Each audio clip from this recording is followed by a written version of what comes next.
I just like really welcome you to the group, and yeah, and this is a kickoff of something very special. I remember a few years ago,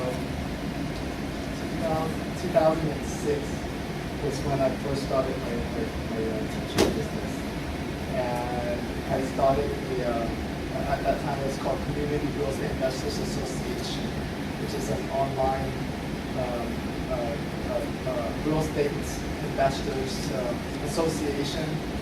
And yeah, I remember when I launched that, we had 22 members that signed up for that, and that was the startup of a very successful business, very special group. So it's kind of cool to like do this again. Like for me,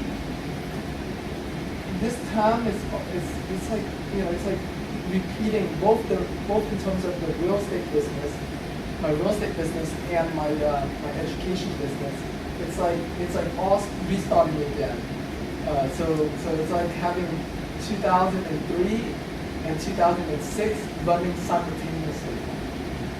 So it's like except for this time, like I know what's going on, I know what's coming next, like what's happening next, because I know when I first got started in real estate investing, I didn't know much of anything. I didn't know how to study the market. I didn't know the trend of the market. So now it's like, wow, I can see everything like in front of my eyes. It's so cool. It's like you're literally watching history unfold, right? So yeah, I'm super excited. And so today we're gonna kick off your 30-day challenge. My goal is for you to do a deal within the next 30 days. And so in the next 30 days that you're a member, is we're going to go through a 30-day challenge. It could be your first deal, or it could be your next deal. It doesn't matter. But each week we go through a module. For example, this first week here, we're going to go through how to find buyers. And I'll explain a little bit of like why would I start the module out with finding buyers. And the first week is about finding buyers. The second week is about finding sellers. And then the third week is about structuring the deal and deciding, are you going to keep the deal? If you are, how are you going to raise private money? If you're not going to keep the deal, how are you going to wholesale it? And, I'm assuming that most of you are probably going to want to start out wholesaling it. And that's what I recommend you do on your first deal. It's just a wholesale. Because you're in and out of the deal quickly, you get paid quickly, get you excited, and do more deals later. Okay, and then the fourth week is about closing. So how to do the paperwork, how to close with your title company. And so that is basically the process that we're taking through. So today.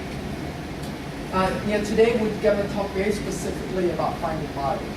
Now, why do I, suggest for you to start out with finding buyers? Is because in the wholesaling business, in the real estate business in general, really, not even the wholesaling business, the real estate business in general, the people with the buyers is the people that has control. Like, they used to, like they say cash is king, but actually like having buyers is king. You can have all the cash you want, and you buy all these properties and have more buyers to sell it to. Right? So cash is not king in the real estate business. Having buyers is king in the real estate business. Okay. That's what we're going to do today. Is we're going to focus in on teaching you how to build your buyers list. Because when you build a strong buyers list, it's how you're able to get houses sold very quickly, how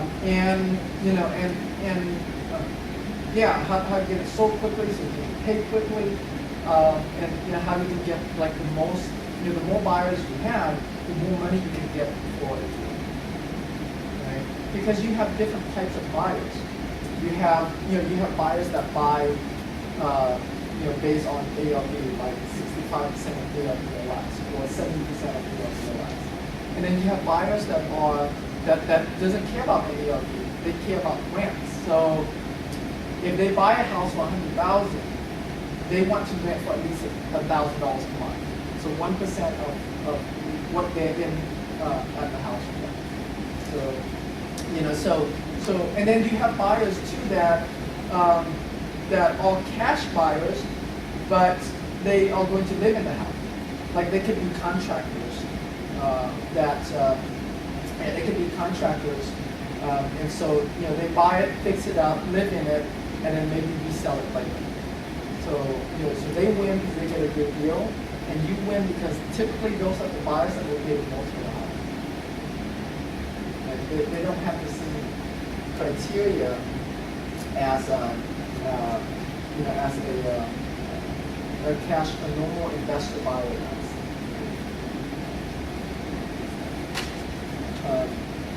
So that's what we're going to start about with our buyers.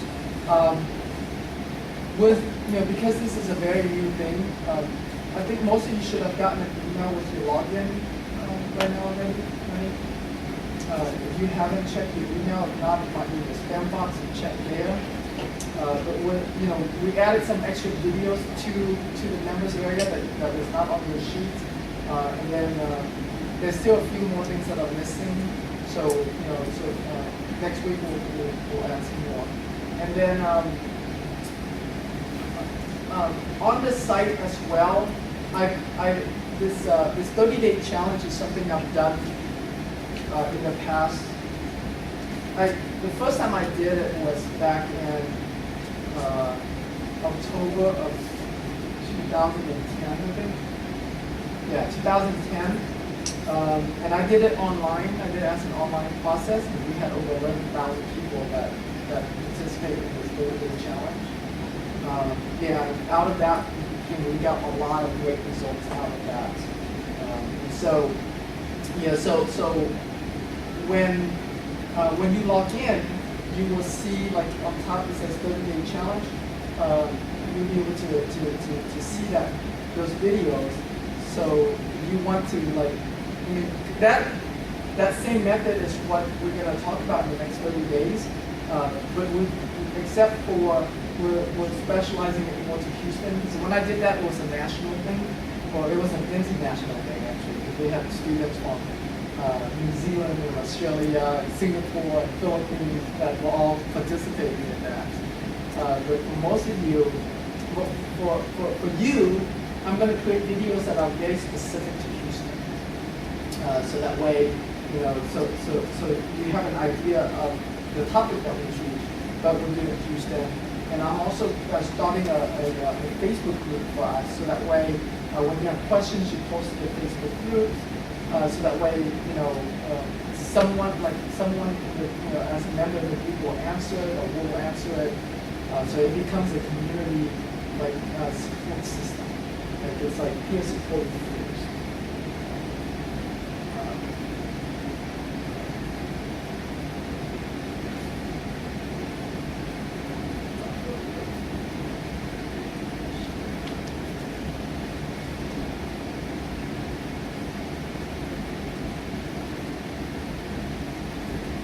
What you guys been doing or thinking about since the last time you were at the networking?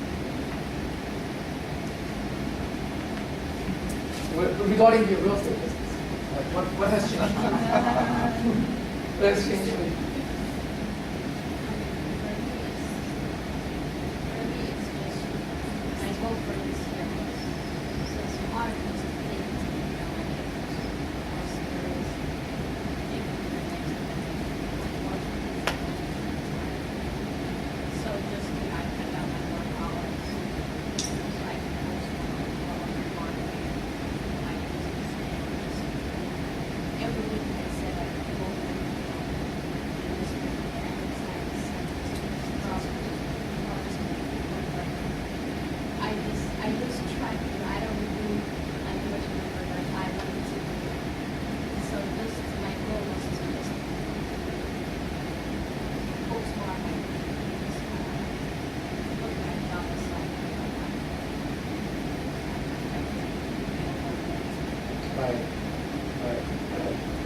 Yeah, I mean, we're focusing on your business with that. do a lot of good reading, sure. Yeah, so you know what, while I'm setting this computer up, why don't we go through and just you can stand up, just say hi, your name, introduce yourself, share a little bit about your real estate business background. Like, are you new? Are you a realtor? You know, I happened to talk to Lana the other night, and she shared with me how she has a bunch of cash buyers. She can't find that property, so she'll be a great resource for you guys if you find more properties. But yeah, what's going to happen as this group grows is that there's going to be a wealth of resources that happens here. We'll have private lenders, we'll have rehabbers, cash buyers, agents, all kinds of people. And there's actually more people that sign up to be a member than this, but you guys are awesome, dedicated investors who are here. They're probably doing something else this weekend, so they're not here. But we are recording the video for them as well, so that way they get to learn. But yeah, you can just stand up real quick and just say hi, your name, and a little bit of your background. Start in the back. All right, Kevin. I'm Kevin Liu. I'm more of a landlord buyer. I actually was part of my career back in the day. I actually pulled up the folder. It was in '06, so that's right. I've been mentored by Tim and Doug way back when I think they had their first course. I remember they got up and were nervous because it was starting out. So I bought a couple of Tim's courses. I have a full-time job, and my wife has a full-time job, so we're more of you're at W-2 income. We can pay cash. I have hard money. I can raise private money. I just need to get the marketing machine going. So I'll be more about long-term cash flow, but there'll be times where the deal I'm just going to want to wholesale it out. So you got buyers that can, use your list or something like that. Yeah. So Kevin would be. And I still want to buy with equity, so don't be, I'm not going to pay full, Yeah. So if you're a wholesaler, definitely have him on the buyer's list. And so whenever you have a property, because landlords will buy more than rehabbers will. Because if you want cash flow, let's say a property might not be, let's say it's worth $70,000, and and it rents for $800 a month, okay, and you're trying to sell it for, I'm just using it, let's say you're trying to sell it for $50,000, okay, and it doesn't mean anything. A rehabber might not buy that, but a landlord looking at it's like, I'm in it for $50. I'm getting $800 a month in rent. Like, that's a great deal. But a landlord would jump on stuff like that. Okay, so I'll go through later on and explain the different types of buyers and how they think, right? But yeah, it's a great example of someone. I'll give you my criteria later if you want it. Just kind of what they general. Yeah. Awesome. And all of you should have, like, as you grow your business, you're gonna grow through different stages of your business. So what I love about wholesaling is that it's one of the most important parts of the business is you learn about marketing. And if you run any business, like marketing is the fuel that runs the whole business engine. Right, and so wholesaling is how you learn all the ways to find deals. And once you learn how to find deals, anytime that you need to make money, anytime you need to grow your business, like it's just a faucet. Like you turn it on and boom, like you get a lot of money. Like if I say, I want to go crazy and do 50 deals a month, right? Like I know how to do that because of my, because of my experience. Yeah. Now, that doesn't mean that I want to have a business like that because then, I wouldn't have the life I want. But right. But the point is, it's possible. Okay. And so wholesaling is really good in teaching you about marketing, in teaching you about how to look at deals, how to study the market, how to analyze the deals, know what buyers will pay for. Okay, but you don't want to wholesale all the time because wholesaling, you know, I mean, you make good money, but your average profit here in Houston is like around $8,000 to $10,000 into each market. Okay, and versus so as you're wholesaling, you're gonna run across deals that's like, hey man, this is really good deal. It's like a no-brainer deal that you can decide to rehab it instead of just wholesale. So like how I normally decide is that, okay, if it's a deal that I'm gonna make $10,000 wholesale, but if I fix it up and retail it, I'll make $30,000. Then I'll fix it up and retail it because that's that's a pretty good margin to do it. Now if I fix it up and only make 20 grand on it, it's like, oh, then I'd rather get my quick 10 and be out, right? So that's how I sort of decide that. And then you're gonna run across deals that's like, oh, this makes so much sense to keep as a rental. And so the deal might not even make sense as a wholesale deal, but as a rental, it's like it makes a lot of sense. So you might keep some of those. Or it could be in neighborhoods. There's certain neighborhoods that you like that you wouldn't mind holding rentals in those neighborhoods forever. So when you come across those kind of deals, you just keep them. Okay? And so yeah, there's going to be different stages of your business that, wholesaling is just the beginning of that. Okay? And yeah. All right, so who's next? Just Hi, my name is Don George. I have a successful modeling and general contractor company for almost 30 years, and most money I ever made was in real estate, buying a house and selling. So ever since that happened, I've always realized that's the direction I wanted to go. So as I'm approaching retirement, I'm thinking it's time to really get serious about it. Get in with some people that know what they're doing and learn from them.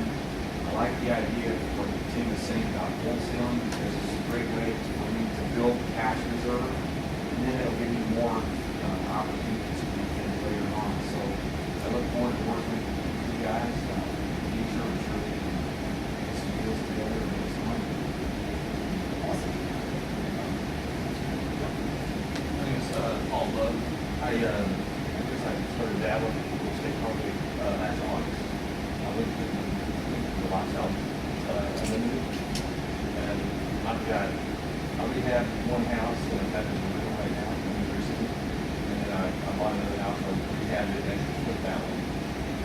That's pretty much the sense so far, but basically, if you know anything about that model, you're having to come up with, more or less 10 or 15 grand when it's all said and done, factor all the costs in. So basically, I just kind of ran out of money. So I wanted to start looking at wholesale to hopefully generate cash and go through three scenarios of ultimately decide what to do with the property. It's kind of Yeah, I mean that's really great. And having more tools to develop always helps. It makes life much easier.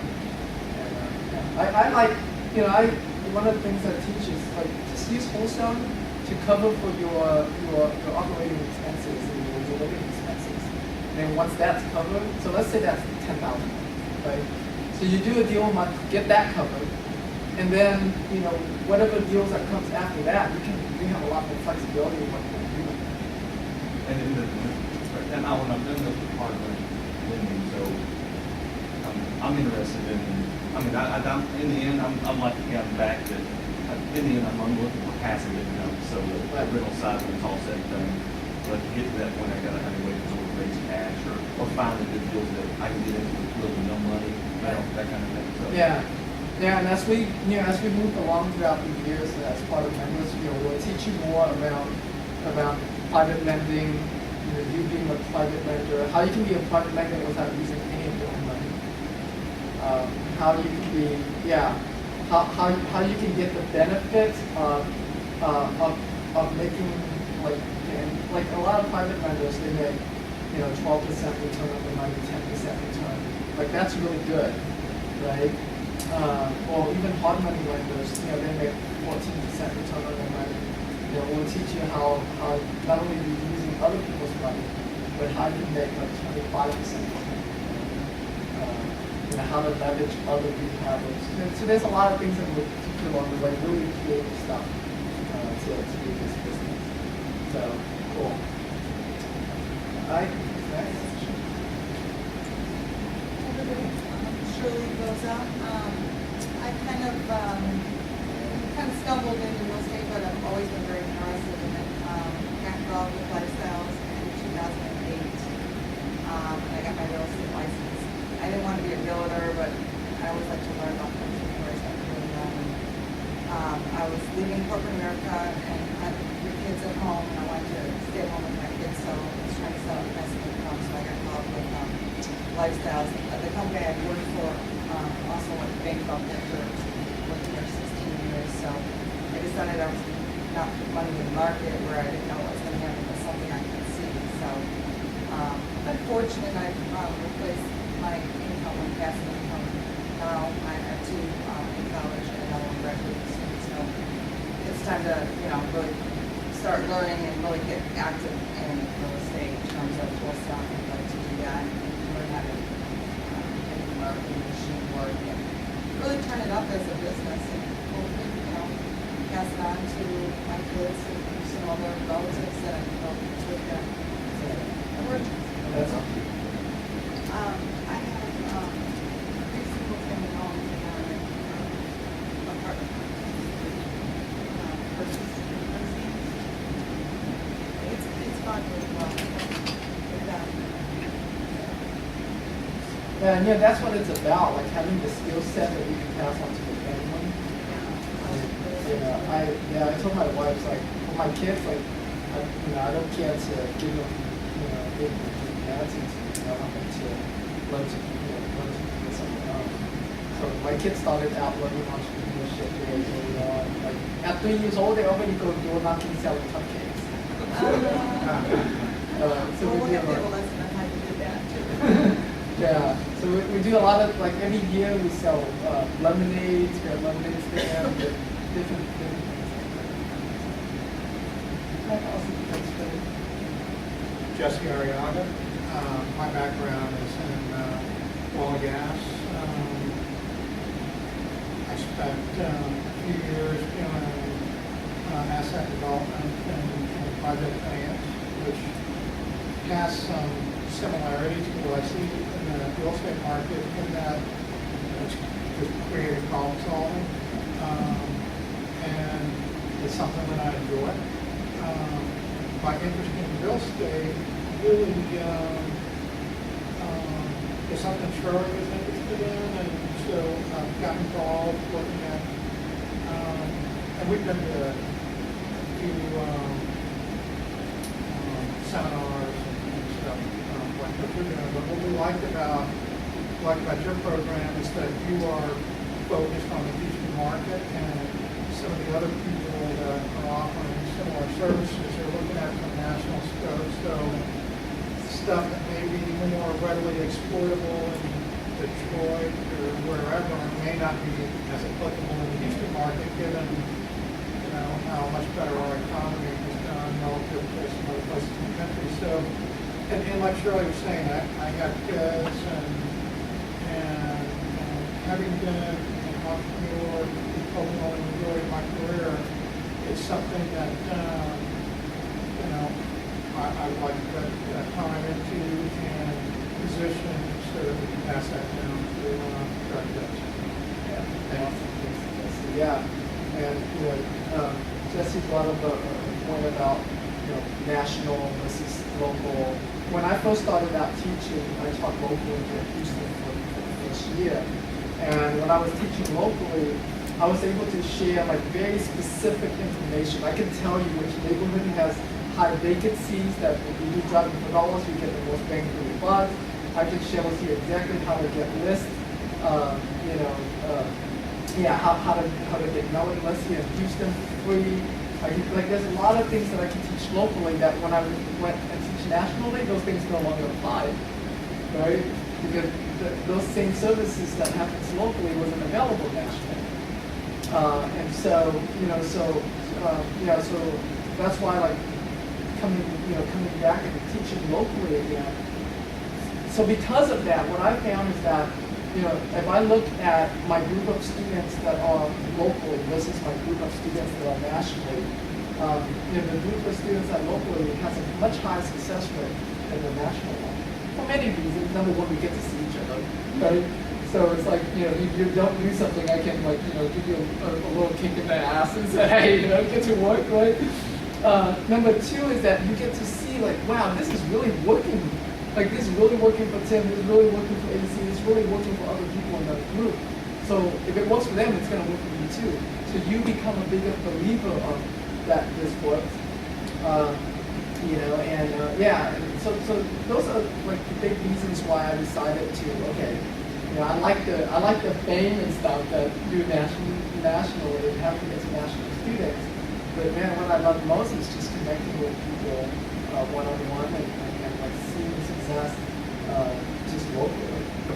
And I created like several millionaires here in Houston that were my students when they first started back in '06. And how many years ago? And so it's really cool to see that.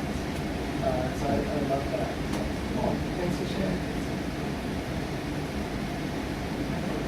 Hi, my name is Lana. I'm a realtor. 5 years, and I like the system when it's local, so you can be successful there. And my passion is, I'm in my car a lot, like 175 miles a day, so I learn in my car. It's called University on Wheels of Motion, so it's a win-win. And with that, and I listen to motivational, successful teaching. So I don't have time to read. And if you give me a book with audio time, 3 days I can finish a book. And when you read a book, it's downloaded into your brain for somebody 20 years, 40 years of their life experience into your brain in 1 week. So that's just possible. So I'm excited to take my business to the next level. Awesome. Yeah, that's what I love about the teaching business. And I'm a big student myself. I spend over $100,000 on education. Because I know rather than trying to do it the hard way, like doing it myself, is I can tap into someone else's experience and shortcut my way to success much easier. So I'm always learning. So you guys get the benefit of like what I learned and my own experience and how I test stuff. And also I have a list of renters, and we're ready to rent it out. And it's going to be through Section 8, guaranteed income from the government. Awesome. And I know you also have, we talked, you said you have some cash buyers as well, and you can't find enough deals. Yeah, that's all they do. Okay, find them deals, and then I'll put the renters in there. Well, awesome. Are they Asian? Asian is a huge, especially in today's market, it's just a huge network of cash buyers right now. So it's a lot of Vietnamese and some Chinese as well. I have a friend in Wilmington, Carolina. He's doing a development in downtown Wilmington. And he went over to China and raised $25 million for this project. So it's a huge thing. He was attracting them with a 3B5 program, which is a visa program, where when they invest at least $500,000 here in the U.S., then they get visa for them and their family to live in the U.S. As long as it's the company that they're investing in is going to hire 10 employees. So it's a really sweet program.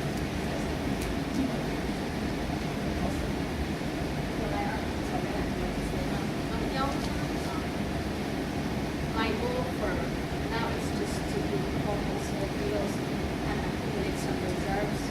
But my long-term goal maybe end of this year or next year is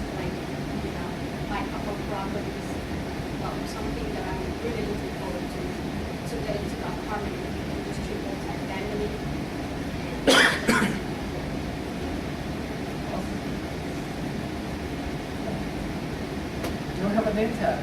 Do you have did you have a key one? Oh, no. My name is Abdul.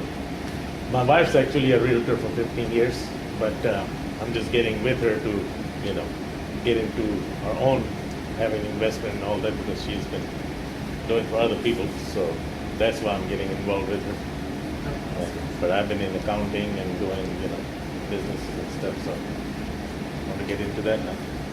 That's good. Yeah, why not? I love family business, That's how my wife and I started. It's so funny. She would drive the car, and I would go out and put out the signs, right? Because that you have to run through streets pretty fast to do that. And it's teamwork definitely. And I was teaching a little about auctions earlier, but the very first house that I bought, I was like, the first 6 months of my real estate investment career, I was out there door knocking on foreclosures. I didn't get any deal for this. Door knocking. Door knocking on tree foreclosures. Yeah.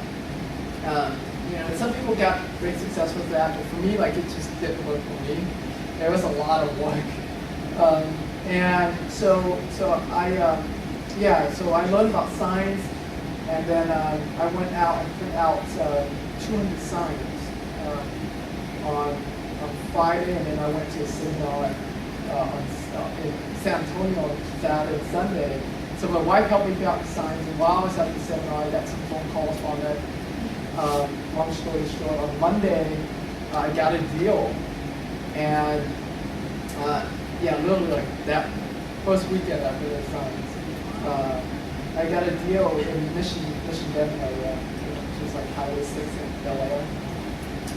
And it was a really sweet deal. It's a mold damage property, so it needs a lot of repairs.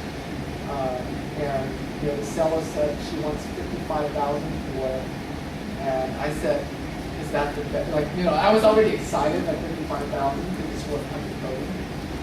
Yeah. But she owns it free and clear because she got an insurance claim from the vendor. During that time there was a lot of mold claims, lots of mold claims here in Texas. And so she owns this thing free and clear. She's living somewhere else. And so I was already excited, and then from the seminar I learned to say, is that the best you can do? So I said, is that the best you can do? And she said, well, the best I can do is $50,000.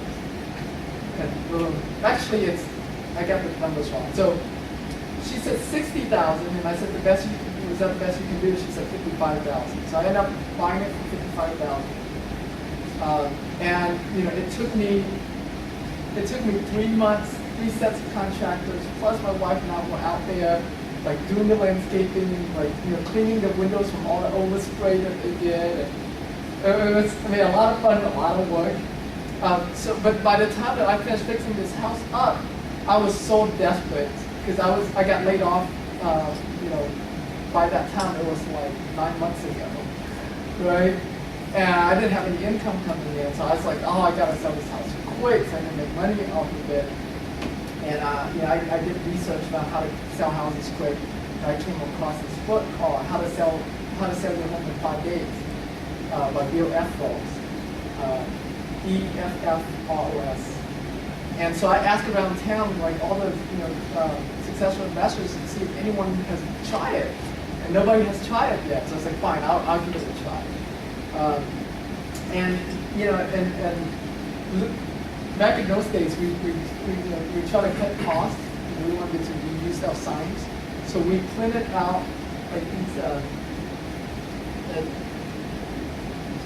these 8.5 by 11, right? So on a 18 by 24 signs, you fit 4 of these sheets on one side. So we would literally print, on these sheets and then tape it to the sun, and we tape it front and back. And for that first house, we taped 200 of these signs. That's a lot of taping, a lot of printing. So our house was so funny. It was a mess.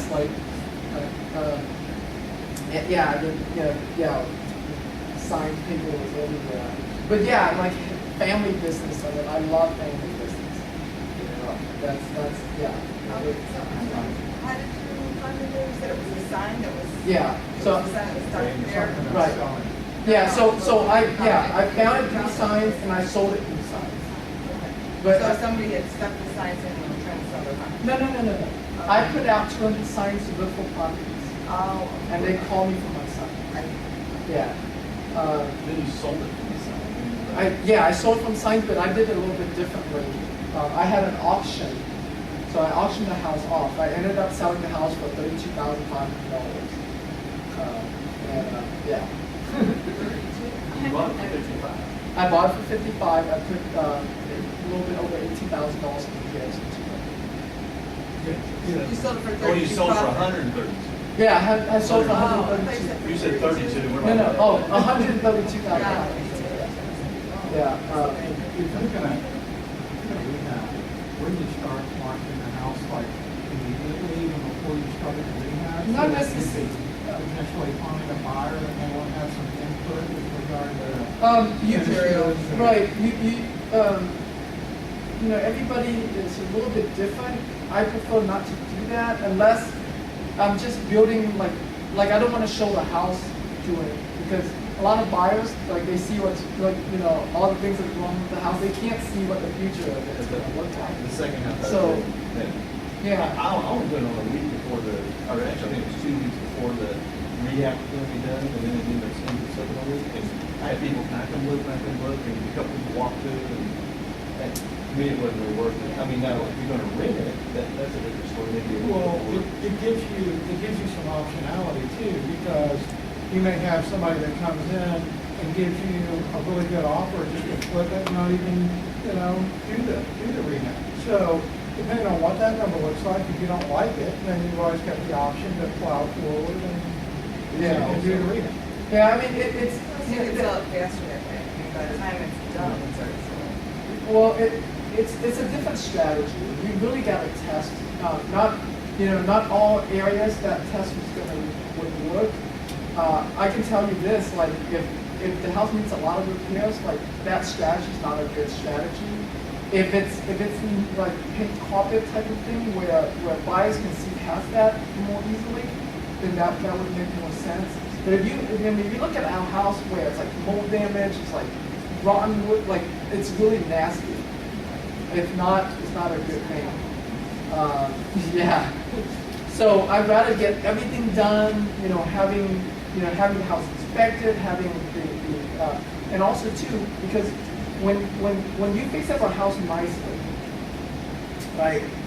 When you fix up a house nicely, and you're gonna put it on the market and do a big event, like this, you can do all these marketing, like build up the anticipation. Like we did this auction, we started advertising for this weekend open house a week ago, right? And so we build up all this anticipation. Nobody can see the house until today at 12, right? It's just like when Apple launched an iPhone. You don't know anything about the iPhone, but then when they launch, it's like you have all these people lined up to see it. So it's a very different strategy. Build some anticipation, and so I like to do it that way. It's like a product launch. And even the perception of competition. Yeah. Regardless, if it's perceived that it's competitive, people will be more aggressive. Exactly. Yeah. And so like whenever we do an auction, we have 50, 100 families that come through the house, and they all sign in with the amount that they want to bid. I've been talking about competition and feeding frenzy that happens out of that is huge. And so that's how we like to sell our houses. So it's definitely a different strategies, but there are neighborhoods that we fix up houses where buyers come and say, hey, I want to buy it, buy it as is. And so sometimes that happens. But what I've seen is that while a rehabber is rehabbing a property, they'll put signs up, they'll put stuff on the roof. Right. It says, hey, this house is being remodeled and it's for sale, so you start generating interest, because really it's all about time is money. Right. quickly you're in and out, Right. you know, there's value, a lot of value. Yeah. Yeah, I mean, Yeah, like you're saying, if it's cosmetic, people can see, guess it, and they might pick the color and so on, but of course, if it's got mold, they're gonna be grossed out. right, That's why staging a home makes it so big, Right. people don't think beyond this. yeah, or you can do those marketing and just not show them the house. Just say the house is not ready for show yet, but we can give you all the information on it. Yeah, and Right. so, yeah, and then, so just like, make them anticipate on when you're gonna show them the house. Like, like I said, just think about Apple and how they launched the iPhone, like, you do the same thing with your house. All right, cool. Like I said, my goal is for each one of you to do a house in the next 30 days. Whether that means you're gonna buy and keep it as rehab, or you're gonna wholesale it, or you keep it as a rental. It really doesn't matter what you're gonna do for me, but that you're gonna get you're gonna have a house done, right? So it's gonna, like I said, it's broken down to 4 weeks. So today we're doing it live. Next week it's gonna be a recorded video that I'll send you guys. You guys will watch that. Okay. So today is all about finding buyers, building your buyers list, because this is where the money is in our real estate business. Okay. Next week we're going to talk about all finding sellers, all the different ways that you find sellers. And then the third week we're going to talk about how to structure the deals, how to get a contract signed, how to find private money that you're going to buy and hold it yourself. And then on the fourth week we talk about how to close, how to do, when to do double closing, what to do assignments, what contracts to use, stuff like that. Right? All right. So I'm assuming that you're gonna work 5 days this week. You get 2 days off.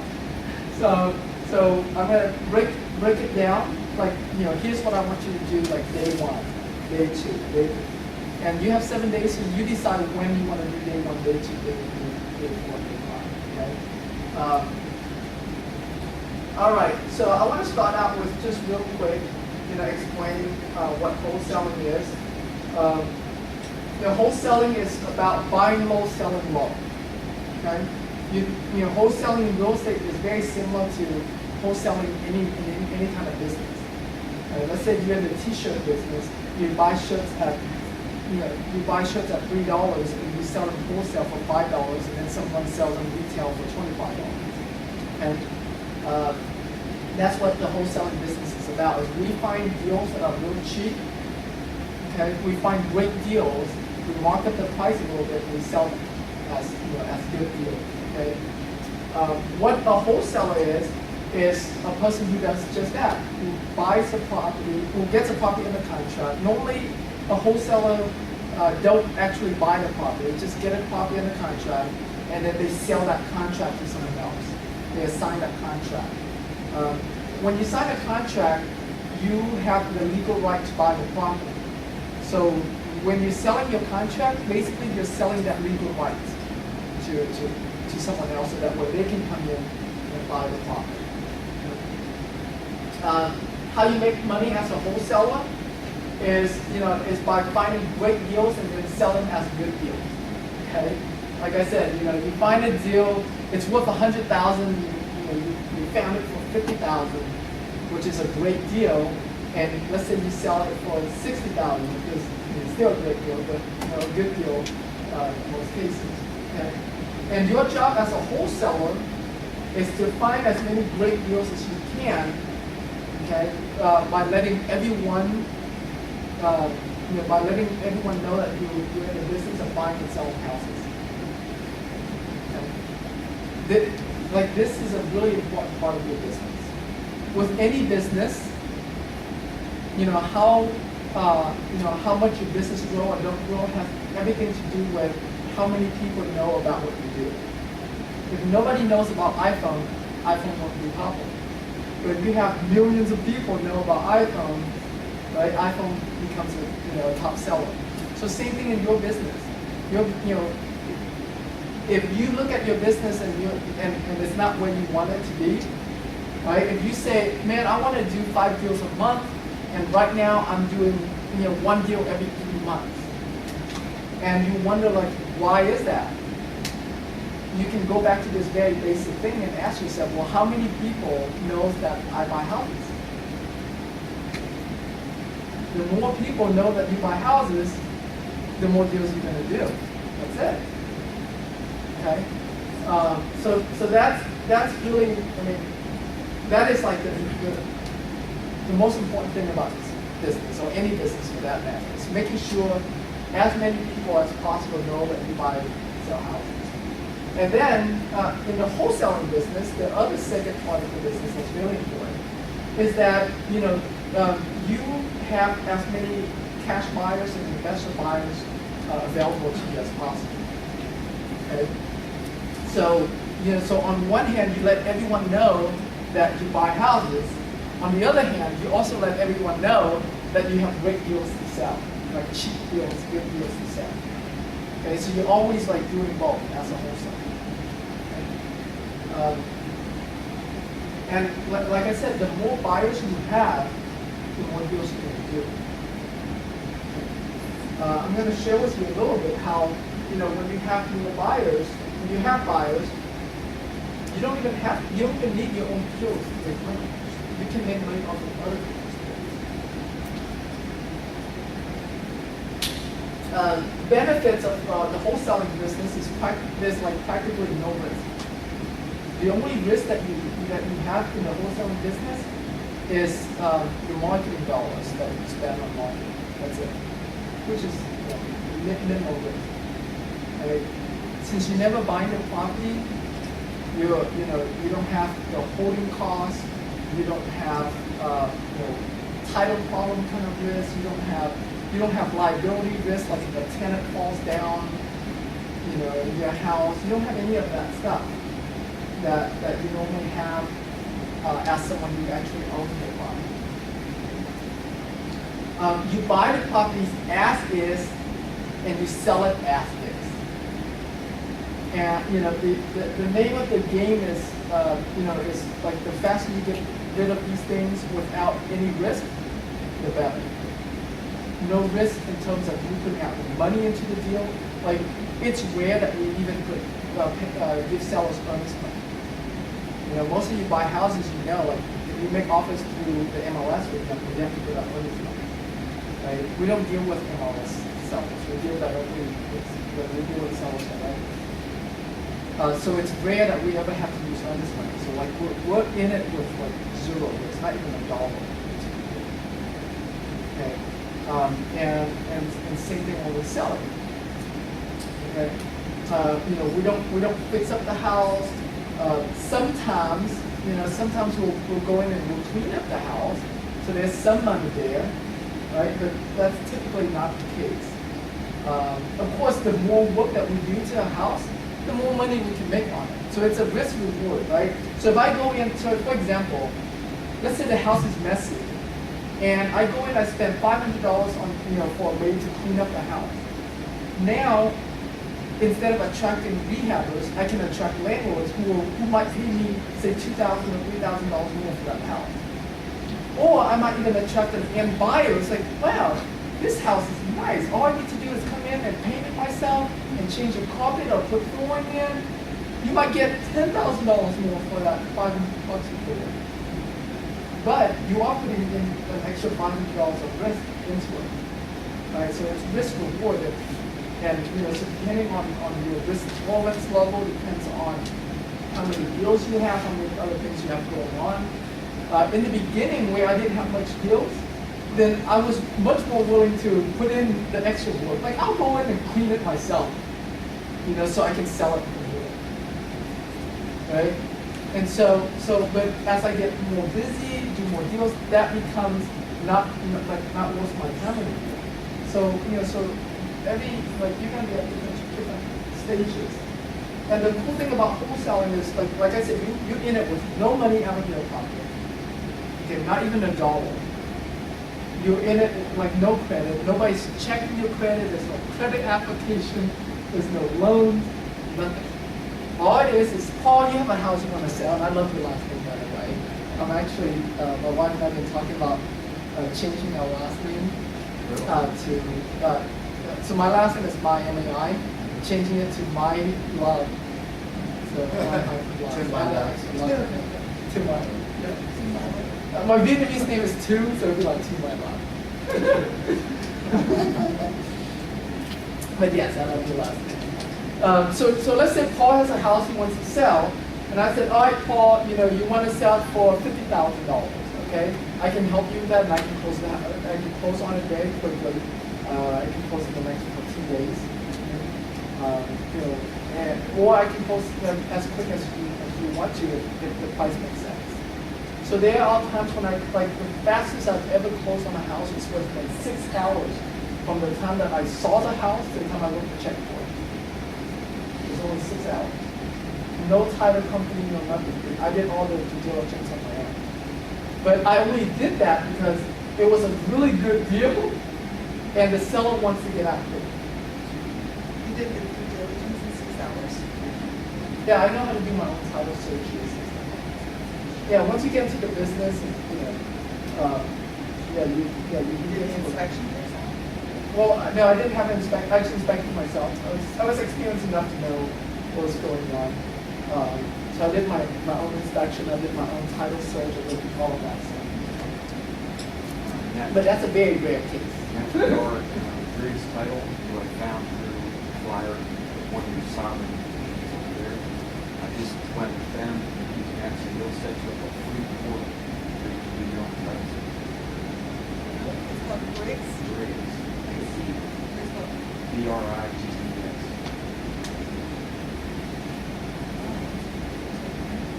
Yeah. So let's say Paul said, yeah, I want to sell my house. And let's say Paul said, I want to sell my house for $50,000. And I said, yes, Paul. For $50,000,